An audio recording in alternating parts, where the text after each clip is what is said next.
Welcome everybody to this robust optimization webinar.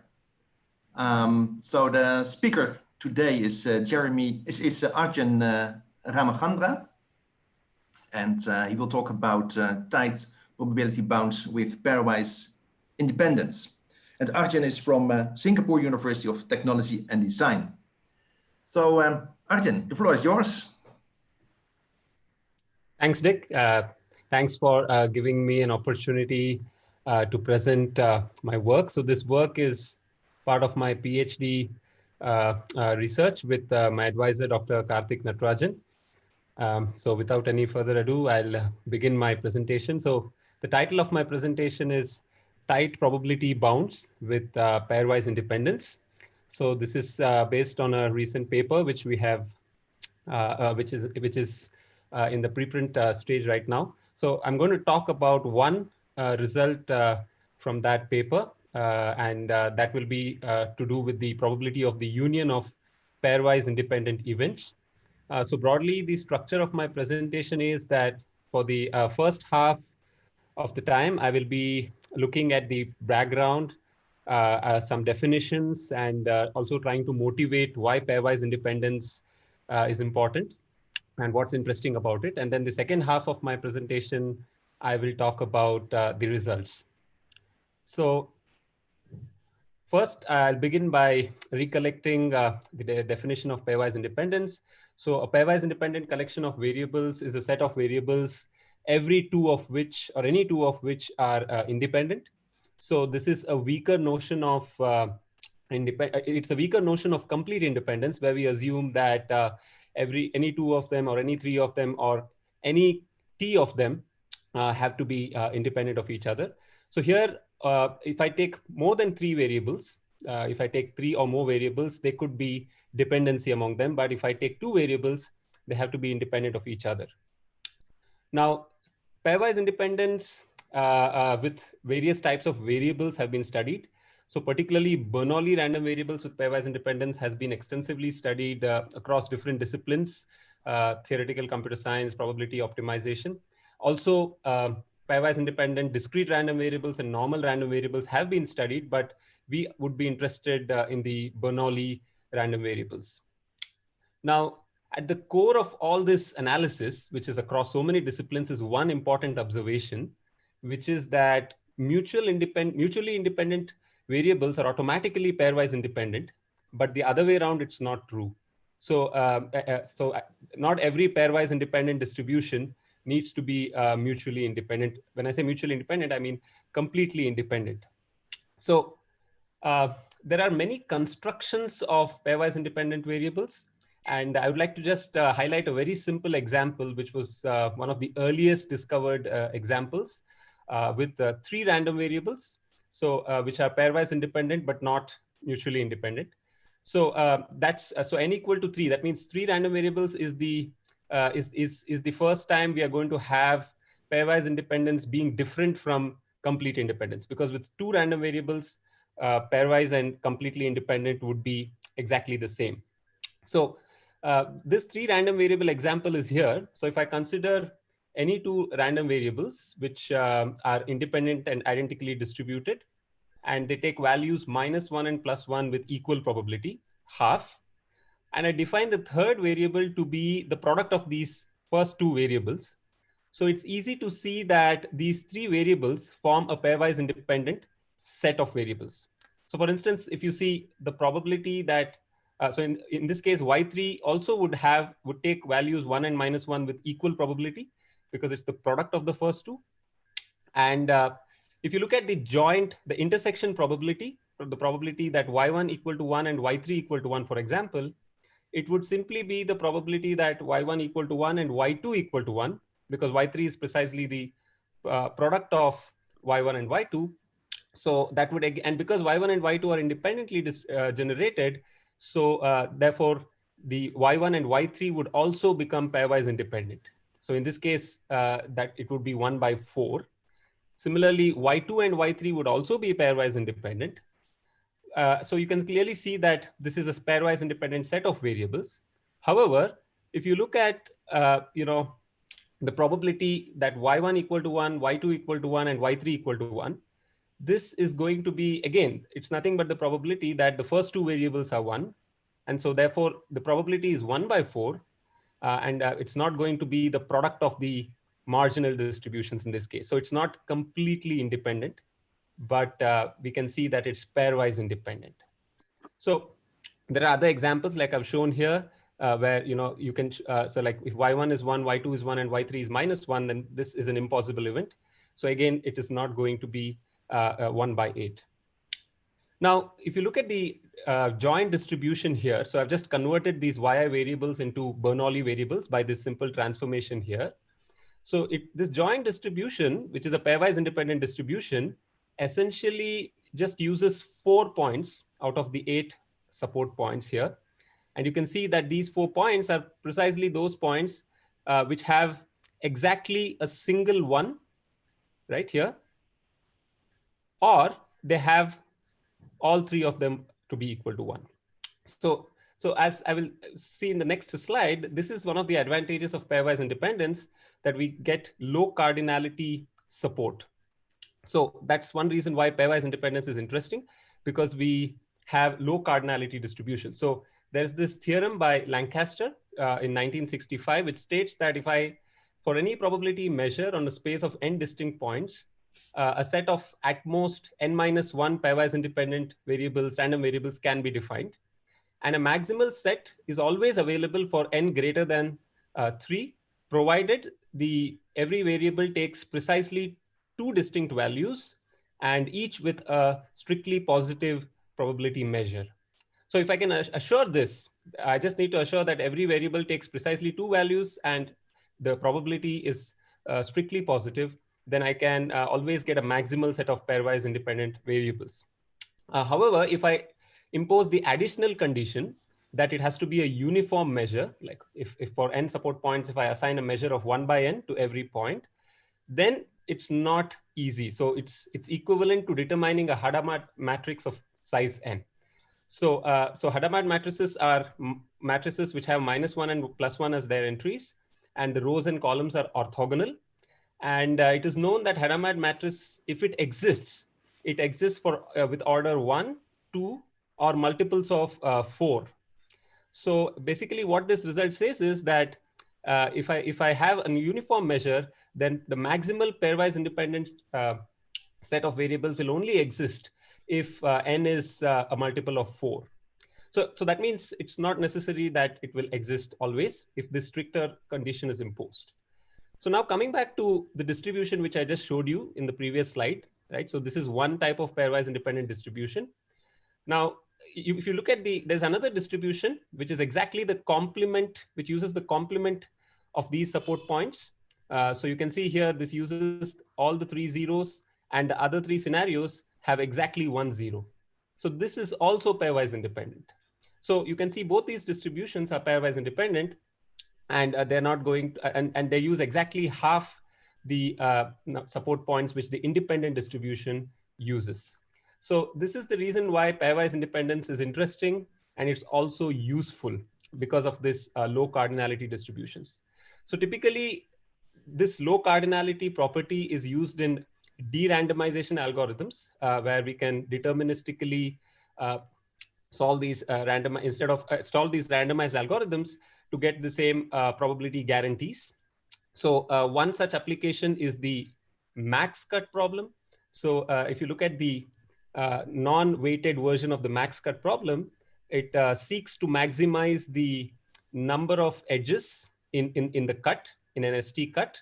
And it's interesting that we only need pairwise independence, and we don't need complete independence in this case. Because if you look at it, basically, we are trying to, so there are going to be like 2 raised to n cuts. So we are going to have exponential number of cuts, where n is the number of vertices.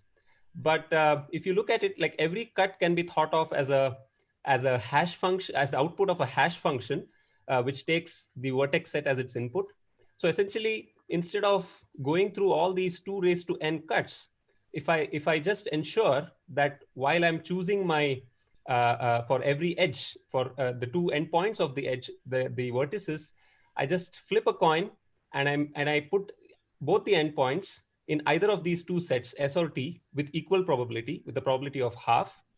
Then I ensure that these two the events are pairwise independent, and that's enough for me to guarantee that on an average, the number of edges in this cut would always be at least half the total number of edges. In other words, it gives me a half approximation, even with pairwise independence, which is a much weaker notion of than complete independence.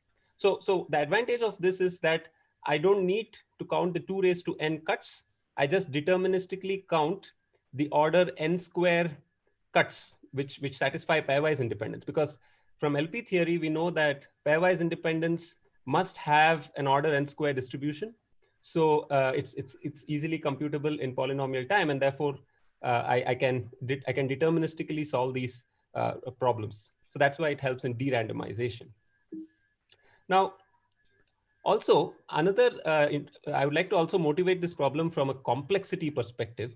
Now, of course, there are a lot of things in this table, but I'll try to make it concise here. So we are interested in the computational complexity of this objective function here, which is the max of the probability that the sum of n random variables is at least k. So this is a well-studied objective function. So essentially, k lies between 1 and n. And if you look at this table, it says that if I don't know anything about the support, then whether the variables are independent or dependent, I'm going to have, I mean, this problem is NP hard, right? And with pairwise independence, which lies in between, I don't know. Till now, there are no results to the best of our knowledge. Now, binary support makes things easier. With non-identical probabilities, so we know that if the variables are independent, basically, the independent distribution is nothing but the Poisson binomial distribution.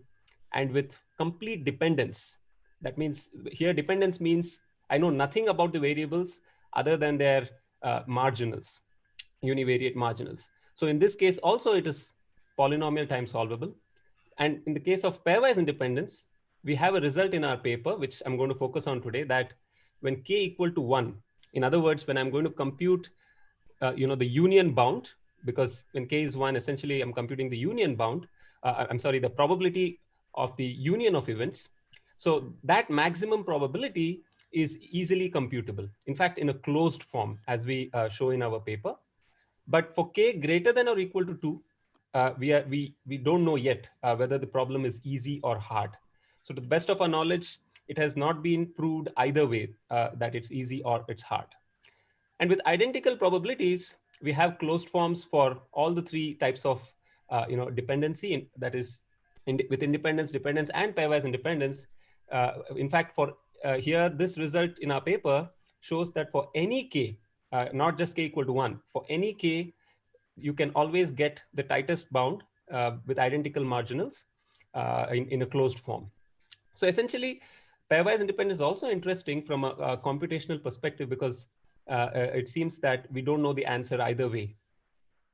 Now, before I go into pairwise independence, I also want to talk a little bit about general bivariates, which is a larger class of problems, or rather, pairwise independence is a subclass of this set of problems. So general bivariates, we can define this way. So if I consider n Bernoulli random variables, and all I know their individual probabilities, that is the probability that Ci equal to 1, and I know the intersection probabilities, the joint probability that Ci and Cj are both 1. So in that case, and here Kn represents the edge, it's basically the edge set of a complete graph. So it's the pairwise indices, it's the set of pairwise indices. So if I want to compute this, again, the same function which I defined earlier, the probability that the sum of n variables is at least k, then I can use a linear program for this, and Halperin was the first one to propose this linear program. So this essentially computes what I need, making sure that the constraints satisfy the univariates and the bivariates. However, as you can see, there are the joint distribution here is supported on 2 raised to n points because the variables are Bernoulli. So it's going to be an exponential number of decision variables. And that's what makes the problem hard here. And so even verifying feasibility, that means if I want to know whether there is a feasible solution to this LP, that itself is known to be an NP-complete problem. So Pitowski shows this by reducing the 3-coloring problem to this bivariate feasibility problem, and he shows that it's NP-complete. So essentially, the point I'm trying to make is that even verifying feasibility is NP-complete. So now the question remains that if feasibility is guaranteed, what is the computational complexity of these problems? Now, I would like to focus on a special case of general bivariates, that is when k equal to 1, because that's the focus of this talk here. So all I've done here is I've replaced k with 1, as you can see. Otherwise, this is the same as what I showed in the previous slide. And the dual here has an exponential number of constraints because so one for each of these, the theta c, which I showed in the previous slide. So you can see that here the dual constraint has an indicator function. I've not showed the indicator here, but this is essentially the right-hand side is the min of the sum of variables and 1, which is an indicator function. It's similar to what Ernst talked about in the previous session, just that he had a single variable. Here we have n variables which are pairwise independent. So with this dual, because as you can see, both the primal and the dual, so here the primal has exponential number of decision variables, the dual has exponential number of constraints, and this is a problem which has been, which many authors have attempted to address. So broadly, 2 approaches the authors have used. So one is to derive closed form upper or lower bounds by generating dual feasible solutions. So basically, if I have a max problem, the dual will give me an upper bound. And if I have a min problem, the dual will give me a lower bound.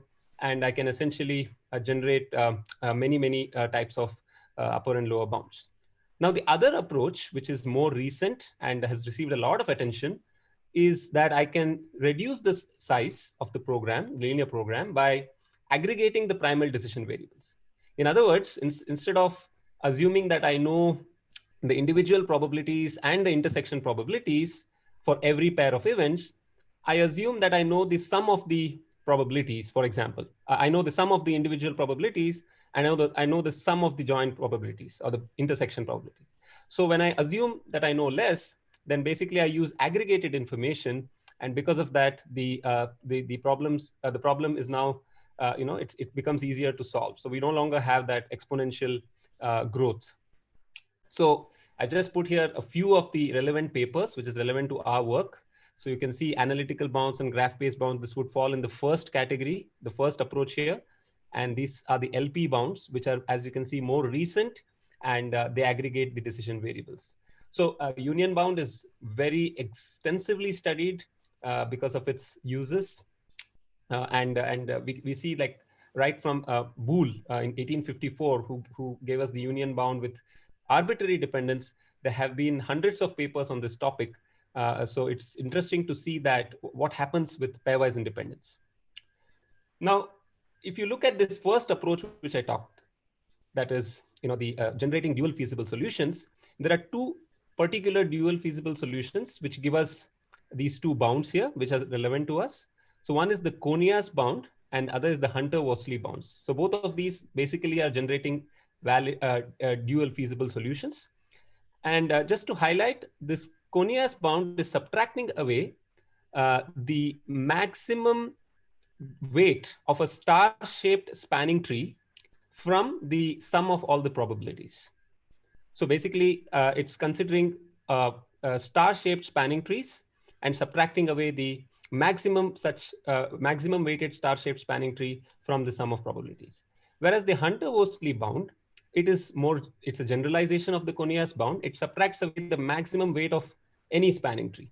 And therefore, the Hunter bound is always stronger or tighter than the Conias bound. But the reason I put both here is because we will show later that both of these are actually tight with pairwise independence.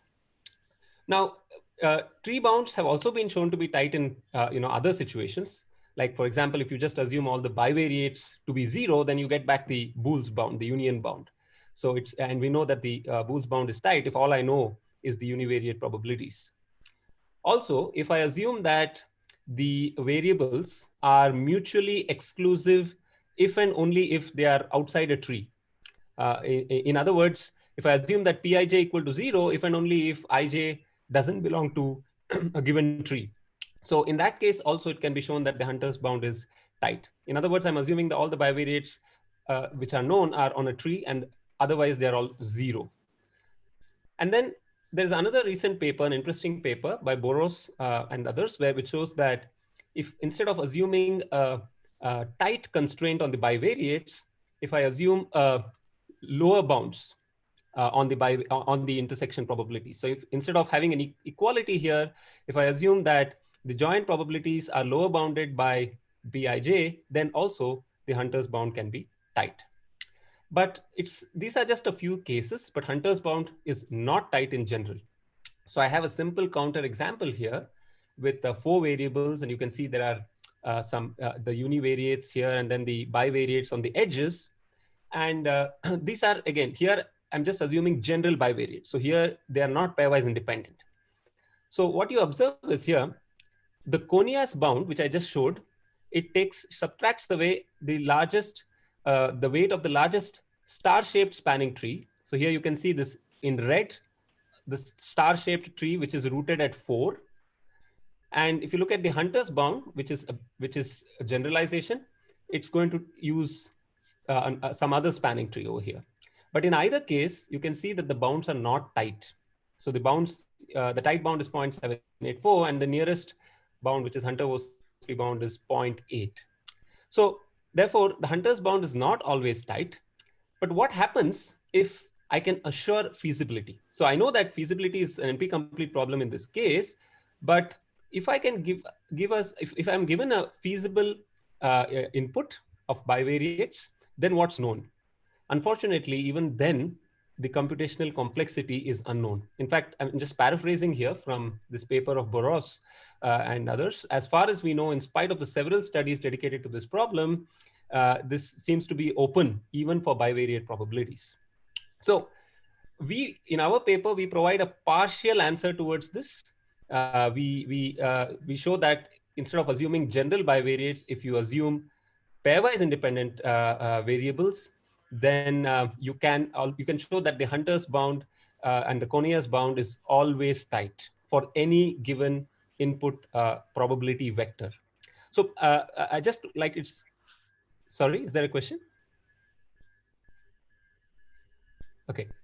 So yeah, so I'd like to emphasize that here we are relaxing the bivariate condition because pairwise independence is a subclass. It's a special case. So in one sense, we are relaxing the condition which Boros assumes in his paper, but at the same time, we are assuming a tight constraint. In other words, we are assuming that the intersection probabilities are equal to Pij and not lower bounded by Pij. So we are actually simultaneously relaxing and as well as tightening his assumptions. So in one sense, intuitively we are not making we are making reasonable assumptions.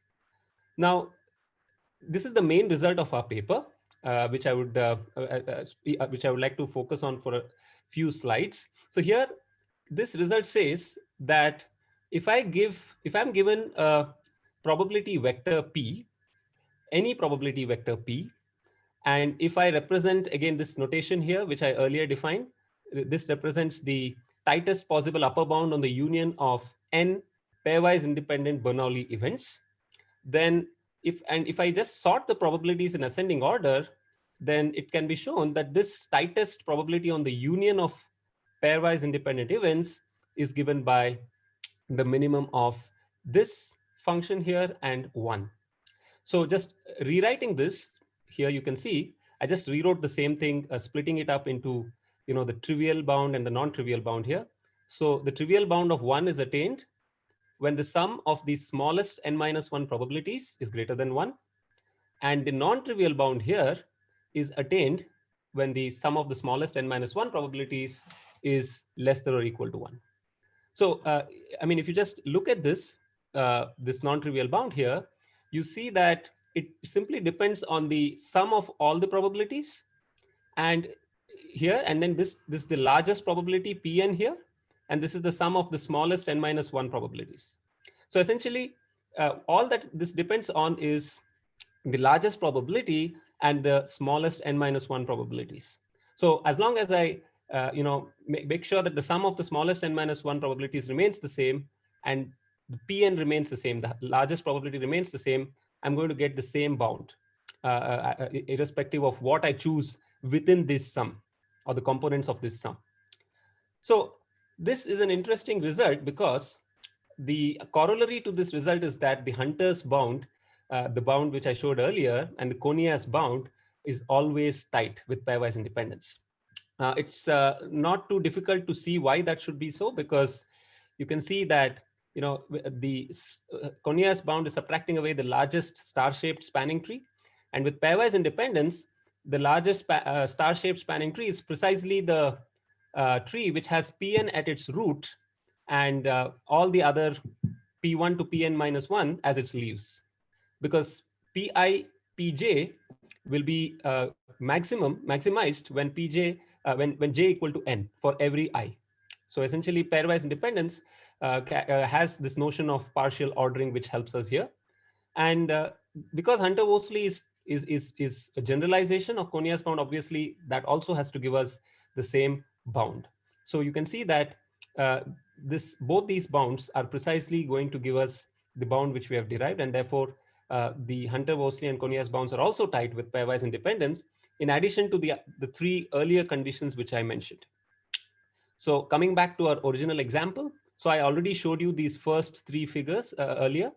Now, if you can focus on this fourth one here, this is where I'm assuming that the bivariates now satisfy Pij equal to Pipj. So you can see the things have changed here suddenly. The bivariates are now just the product of the univariate probabilities, like 0.35 into 0.2 here, it will give us 0.07. So with this, it can be seen that both the Conias and the Hunter bound chooses the same spanning tree, and they all give the same bound of 0.688. Now, I will just briefly probably go through the proof of this very high level view. So essentially what we do is we generate the dual feasible solutions, the dual which I showed earlier, and this is a valid dual feasible solution, which you can see it's similar to what it gives us the bound which we just discussed, because lambda ij is -1 only when I is belonging to the first and the index set containing the first n minus 1 indices, and j is the largest index, that is n. And this has been earlier given by Conias, this dual feasible solution. So this is nothing new here, but it's easy to see why it's dual feasible, because you can just rewrite it as this expression, and this will precisely satisfy the indicator constraint over here, which we have. So this is dual feasible. Now, the second step is to look at some complementary slackness conditions. So if you look at this dual constraint, which I showed in the previous slide, it's going to be strictly greater than 1 exactly when this condition is satisfied. So if you just plug in Cn equal to 0 here, you'll see you're going to get summation of the first n minus 1 probabilities. So summation of the first n minus 1 probabilities, if it's greater than or equal to 2, then this constraint here will be inactive. So this is basically going to give us the corresponding primal variables as 0. So which you can see here, this part of the table here, you can see that all of these variables here, which Cn equal to 0, and the sum of the first n minus 1 equal to n greater than or equal to 2, they will have a mass of 0. Now, the rest of the things we can just do, we just ensure that the pairwise independence is, conditions are satisfied, and we can reduce this problem to a bivariate feasibility problem. So this last part here basically is looking at those scenarios where the last variable Cn is equal to 1. And that is precisely where the challenge lies in this proof. So the bivariate feasibility problem, which I was talking about, essentially is to to prove that in n-1 dimensions, because we assume that Cn equal to 1. So now we are working in the n-1 dimensions, and I need to show that there exists a distribution which satisfies, which has the univariates as pi and the bivariates as pi pj by pn. So please note that the univariates remain the same, but the bivariates are now, instead of pi pj, which we had with pairwise independence, we're now going to have pi pj by pn. I'm going to divide it by the largest probability, which means I'm making it more positively correlated because I'm dividing by this largest probability. So the challenge is to show that such a distribution always exists. And we do that by constructing a convex combination in this n-1th dimension. So what we do is we generate two distributions which are having bivariates pi pj by pn minus 1. So please observe that here it is, instead of pn we have pn minus 1 here, and this is basically the completely independent distribution in the n-1 dimension. So if we can generate these two distributions, then a convex combination of this would give us what we want here, because the lambda can be easily shown to lie between 0 and 1 because of the pn being the largest probability. So I'd like to emphasize that all of this is true only because we are ordering the probabilities and taking pn to be the largest probability. So now to generate this distribution, again, this pi pj by pn minus 1, we do it by going back one more dimension to the n-2th dimension. And there we construct a completely independent distribution with univariates pi by pn minus 1 and bivariates pi pj by pn minus 1 square. So as you can see, this is pairwise independent. So any completely independent distribution would also be pairwise independent. And then what we do is we multiply each of these masses with pn minus 1 to be able to get this distribution, that is pi pj by pn minus 1. So I'm not going into all the details. I just want to give a very high level idea here. So it's possible to generate this distribution. And then I just take the convex combination, as earlier mentioned, to be able to generate my bivariate distribution. So essentially, this is what I just briefly summarized. So we transform the problem into a bivariate feasibility problem in n-1 dimensions. And then we construct a convex combination of two other distributions in the n-1th dimension. And for one of those distributions, we go back to the n-2th dimension and generate it from the completely independent distribution.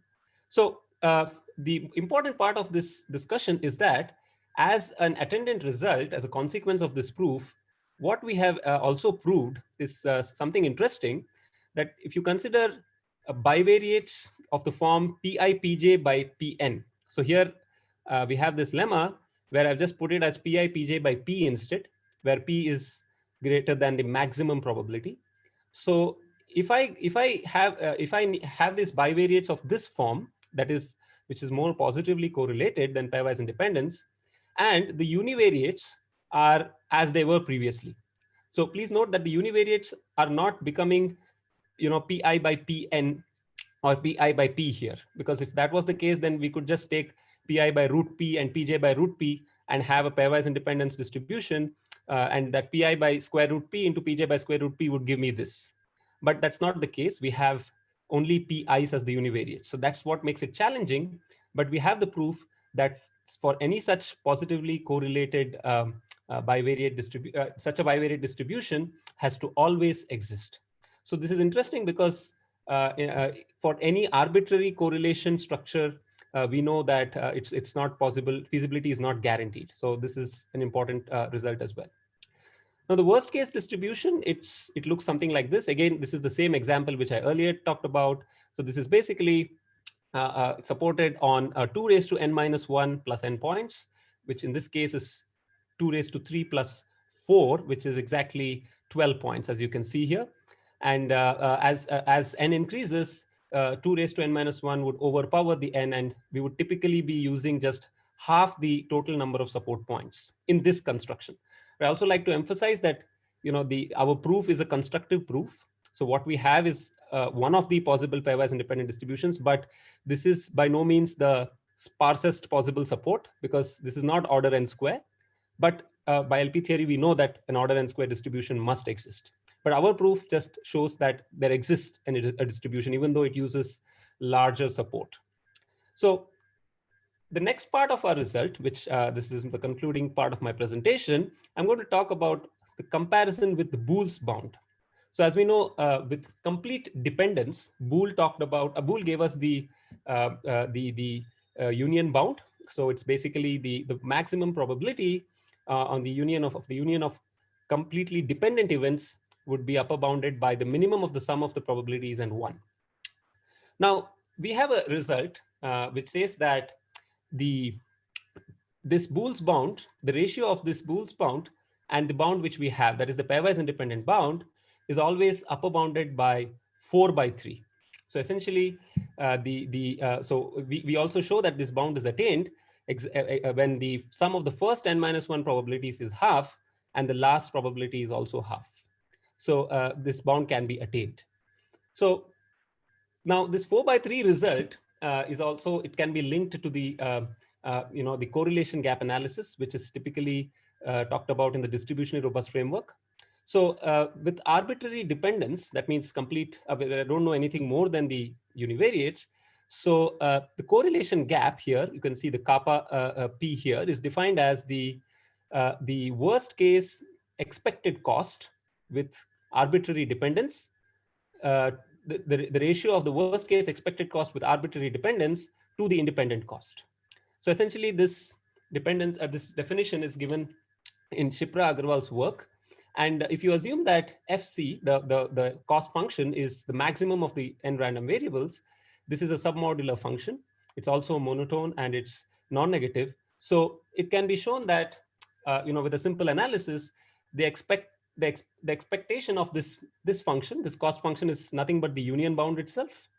And if you just use Boole's result, so this ratio will be nothing but this here.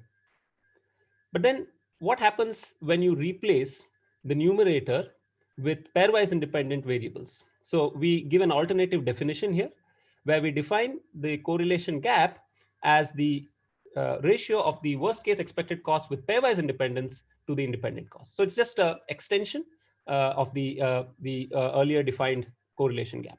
And then if you just follow the same procedure and use our result, which I showed in the theorem, you can just immediately see that this is what the correlation gap will be. And because of the pairwise independence restrictions, you can easily see that this correlation gap, the kappa p, is always upper bounded by the kappa up, which is U stands for the univariates. Now, so there is this result by Shipra Agarwal, which says that for any monotone, non-negative, and submodular function, the correlation gap is always upper bounded by E minus 1. So this result was shown for kappa up, that is with univariates, but we can easily show that this is true even with our definition with pairwise independence. So here I have an example where if you assume that all the probabilities are 1 by n, in the limit, both of these ratios will be E minus 1. So on the right here, I have this new ratio which we have defined with pairwise independence. So in the worst case, that also cannot beat E minus 1. So essentially, so we are not able to buy much in this case with pairwise independence. However, in some special instances, like if you just consider two variables, we know that pairwise independence equals complete independence. So this ratio will be 1. And this ratio will be 4/3. So here you can see an improvement in the correlation gap. But again, this is only for special instances. So now we have defined three types of ratio, in fact. So dependence over independence, pairwise independence over independence. And these two were basically shown to be upper bounded by E minus 1. And then the earlier 4/3 result is basically computing the worst case expected cost with univariates to the worst case expected cost with pairwise independence. That is also shown to be less than or equal to 4/3. However, it's important to note that we only proved this 4/3 result for a particular function, which was the max of the random variables. But but it could be possible that this is true for a larger class of submodular functions which are monotone and non-negative, as was proved for these two earlier. So if that is true, then this will be a very useful result, because that would mean that we could use either of the two to approximate the other, because typically independence and pairwise, the complete dependence and pairwise independence are much closer to each other. In other words, pairwise independence is much closer to complete dependence than it is to complete independence. So I just show this with a small plot here. So this basically shows that this green dots. So we are computing the maximum union, the probability of the union here, and you can see that the green, which is in between the blue and the red, green represents the pairwise independence. So the pairwise independence sticks much closer to the arbitrary dependence or the complete dependence than it does to the independence bound. So if the 4×3 result holds for a larger class of submodular functions, it will be very easy. It will be much easier to use one to approximate the other, rather than depending on the independent distribution, which is shown by the red line here. Right. So we have more details at our paper. This is the link to that. So I would like to end my presentation here, and I'll be looking forward to any questions. Thank you. Thank you very much for this interesting presentation. Are there any questions?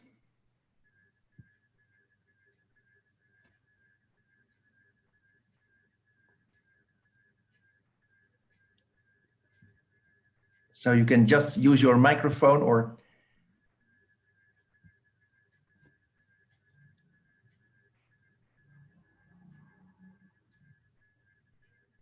No questions, so can you... Yeah, okay. I have a question, Arjun. Sure. There was a slide where you showed the 3 ratios, right? Right, yes. Pairwise independence. And, yes. Yeah. So I was just looking at the similarity between the first and the the first and the second results, the E by E minus 1 bounds. Yes.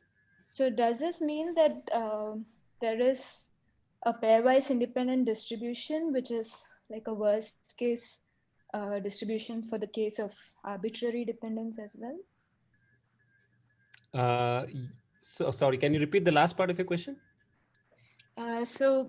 Since these 2 ratios are like similar, right? The dependence and the pairwise independence bounds. So I was just wondering whether there is a worst case distribution for the case of arbitrary dependence, which is also pairwise independent. Okay. Yeah, well, with arbitrary dependence, yes, it could be like, because typically pairwise dependence, the distributions would be order n square, whereas with arbitrary dependence, you just have like, n support points. So I'm not sure if that could be possible, because I mean, you typically need to satisfy, I mean, different conditions here. But yeah, I'm not sure about that. Okay. If there are no more questions, still no more questions, then thank you very much again, Arjun, for your interesting talk. And I will also send a link to the video later this week. Next week, we have a speaker, Jeremy Coulson. Be careful, because I think now the time will also change for the people in the United States because of the winter time. So these weeks are a little bit difficult with respect to the time, but for Europe it is the same time, 3 o'clock in the afternoon. Okay, so thank you very much also for your participation.